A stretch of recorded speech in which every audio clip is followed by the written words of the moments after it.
Shalom à toutes et à tous, bienvenue sur Mirador Podcast pour le lancement de la 2e saison de notre podcast Message inspiré. Christ est la lumière du monde, que sa gloire couvre la terre, puissance infinie qui libère, son nom est saint, il est saint, il est saint.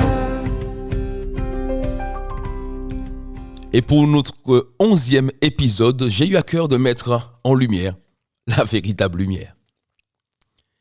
La fête d'Halloween vient de se dérouler et celle de fin d'année approche à grands pas. Pour Halloween, il s'agissait de mettre de la lumière dans une lanterne, dans une citrouille. Pour Noël, il s'agira de mettre de la lumière sur un sapin. Pareil un peu pour le jour de l'an.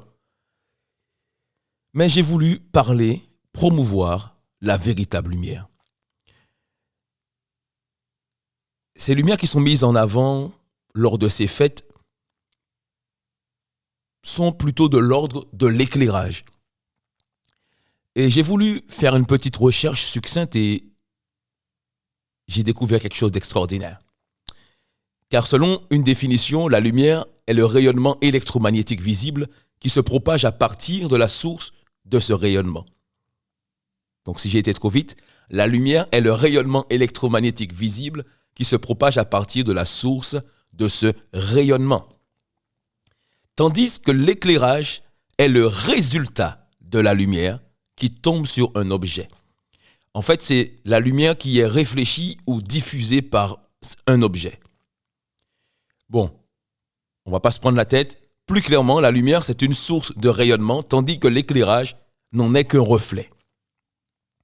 Et lorsque nous mettons cela au regard de la parole de Dieu, il est inévitable de plonger nos regards dans ce premier chapitre de l'évangile de Jean. Dès le verset 6, il nous est dit « Il y eut un homme envoyé par Dieu, son nom était Jean. Il vint comme témoin pour rendre témoignage à la lumière, afin que tous croient par lui.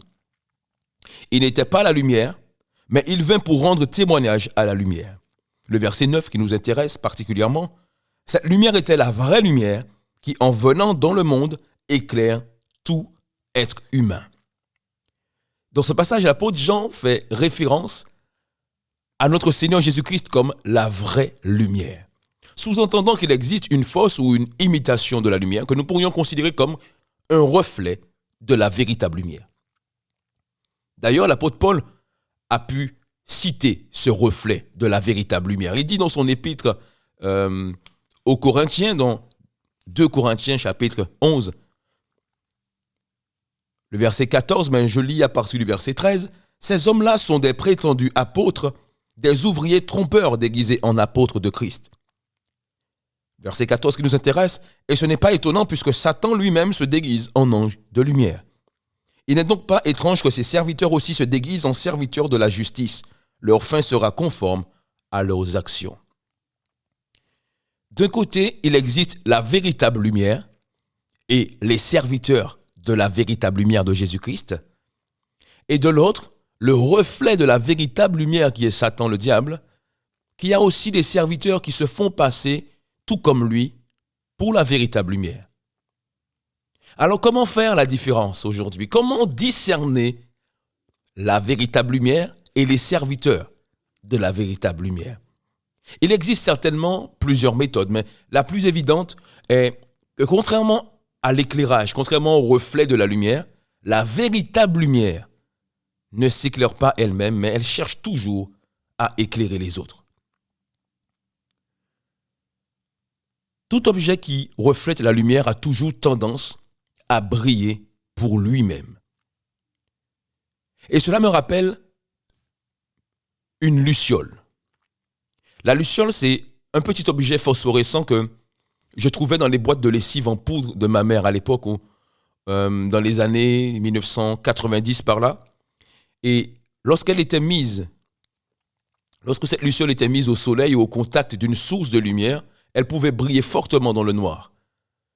Pourtant, elle n'était pas capable d'éclairer une pièce. C'est un peu cette image que j'aimerais que nous puissions aujourd'hui retenir sur le reflet de la lumière. La luciole, en fait, n'était qu'un centre d'attention, un centre d'attention ou d'intérêt dans un endroit sombre. Elle devenait la plus visible de la pièce sans pouvoir éclairer pourtant cette pièce. À l'instar des personnes qui ne recherchent que l'attention des autres partout où elles se trouvent. Partout où elles se trouvent, elles recherchent à être vues par les autres, à être le centre d'intérêt, le centre d'attention dans leur environnement. Elles n'acceptent jamais d'être dans l'ombre d'une autre personne, n'acceptent jamais d'être second dans un projet par exemple, n'acceptent jamais, voire difficilement, de soutenir une personne de manière désintéressée. Alors pour cela, elles usent de toutes sortes de procédés humains et souvent très convaincants, en misant tout sur leur présentation et leur apparence. Par exemple, ce sera une éloquence et un look très soigné. Elles peuvent aussi se déguiser en personnes gentilles, personnes sympathiques. Faire usage d'artifices ou prendre une apparence trompeuse. En fait, parfois, on peut les voir imiter la personnalité d'une autre personne ou utiliser de fausses lunettes de vue tout simplement pour paraître plus studieux, cultivé ou plus intelligent. Mais comme la luciole, ces personnes ont besoin d'être régulièrement au contact d'une vraie lumière, au contact d'une source de rayonnement pour en puiser l'énergie et ainsi briller pour un temps. Oui, parce qu'en réalité, il ne brille que pour un temps. En revanche, il est de la nature de la vraie lumière d'éclairer les autres. En tant que source de rayonnement, elle ne peut s'éclairer elle-même et cherche toujours à projeter sa lumière le plus loin possible pour éclairer les autres, pour chasser les ténèbres de son environnement, pour montrer aux autres le chemin. Et cela me fait penser, contrairement à la luciole, cela me fait penser à un phare. Un phare est une source de rayonnement de lumière qui projette son faisceau dans le but de ramener à bon port les bateaux en perdition, les bateaux dans le brouillard, les bateaux qui traversent une tempête. Le but est de les éclairer pour leur montrer le chemin du port, le chemin du rivage. En fait, sa visibilité, ne lui sert qu'à servir ou à aider les personnes qui le voient ou les personnes qui le regardent. Et ça fait penser à ces personnes qui sont nées de Dieu. Alléluia. Dans la suite du premier chapitre de l'évangile de Jean, il dit « Mais à tous ceux qui l'ont accepté, à ceux qui croient en son nom, elle a donné le droit de devenir enfants de Dieu. » Alléluia. Puisqu'ils sont nés non du fait de la nature, ni par une volonté humaine, ni par la volonté d'un mari, mais qu'ils sont nés de Dieu. Et si nous sommes nés de Dieu, nous sommes lumière du monde. Alléluia. Ces personnes qui sont nées de Dieu ne cherchent pas à être visibles, ne recherchent pas la visibilité, recherchent plutôt à donner de la visibilité à Jésus-Christ, en communiquant la vie partout où elle se trouve. Cela peut se traduire par une manifestation du fruit de l'esprit, par exemple, une manifestation du caractère de Christ face à une situation, ou encore la communication d'un don de Dieu, comme la joie, la paix, l'amour, selon les circonstances. Mais elle communique toujours quelque chose, communique la vie de Christ. Le plus important pour ces personnes, c'est l'accomplissement de la volonté de Dieu. À l'instar de leur Seigneur Jésus-Christ, faire la volonté de Dieu constitue leur nourriture. Et en restant dans l'exemple du phare, ces personnes sont fondées sur le rocher des siècles, le roc inébranlable, et en dépit des tempêtes de la vie, en dépit des vagues de menaces démoniaques, elles restent focalisées sur le fait d'éclairer les personnes en détresse spirituelle, par exemple, d'éclairer les personnes qui sont en perdition, les personnes qui ont besoin d'aide, éclairer les personnes et les accompagner à bon port, au bon port du royaume de Dieu. Et pour conclure, j'aimerais que nous puissions aujourd'hui réaliser l'une des plus grandes grâces que Dieu a pu faire à l'homme, a pu faire à l'humanité, à l'humain.